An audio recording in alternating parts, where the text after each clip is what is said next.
bir tələbə var idi, deyir, mədrəsədə oxuyurdu, ev eşiyi yox idi.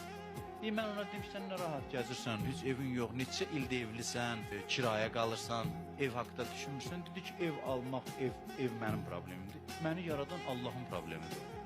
Məni yaradıb problem onun problemidir. Onun işidir o. Onun işidir, mənə aidiyyəti yoxdur bunun.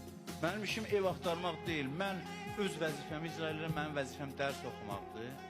Onun da vəzifəsi məni təmin eləməkdir. Eləmirsə nəsə məsləhəti var. Onun işidir. Problem onundur. Geçsin öz əl eləsin. Yarı zarafat deyil. Deyir, mən ona dedim ki, əgər doğrudan da bu etiqaddasansa, tezliklə ev qismət eləyəcək. Mən o Allahı tanıyıram. O elə belə şey istəyir. Bir sonra gördüm ki, elə yaxşı bir evi də var, eşiği də var, imkanı da var. Dedim ki, necə oldu? Deyir, vallahi billahi bir nəfər gəldi, tanış idi, gəldi dedi ki, sən ki bu qədər əziyyət çəksən, mən sənə ev alım. Dedim də alırsan al. Özü dedi, heç kəs ağzasın. Bir baxdım o pula, dedim yox, indi kiraya qaldığım ev oxuduğum yerə daha yaxındır, mən orada yaşamam.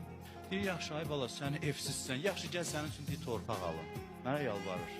Torpaq alın, dedim, hə o olar, onu eləmir. Getdim, deyir, pul verdi, getdim axtarmağa. Nəsə uzun hadisədir, bir yer vardı, baha verilə, bəyənmədi, dedim, heç almıram, gedirəm, düşdü dalınca ki, səndən xoşum gəldi nəsə. Bu, öz yaxınım üçün ayırmışdım bunu, sənə verirəm. Qısası bax belə, yəni bu bir misaldır. Hər şeyə sahib oldum. Niyə? Həyatı həvalə eləyə biləsən Allaha. Bu mənada yox, özün gəlib yatasan, yox. Vəzifə önünədə onu icra eləyəsən. Amma həvalə eləyəsən Allaha.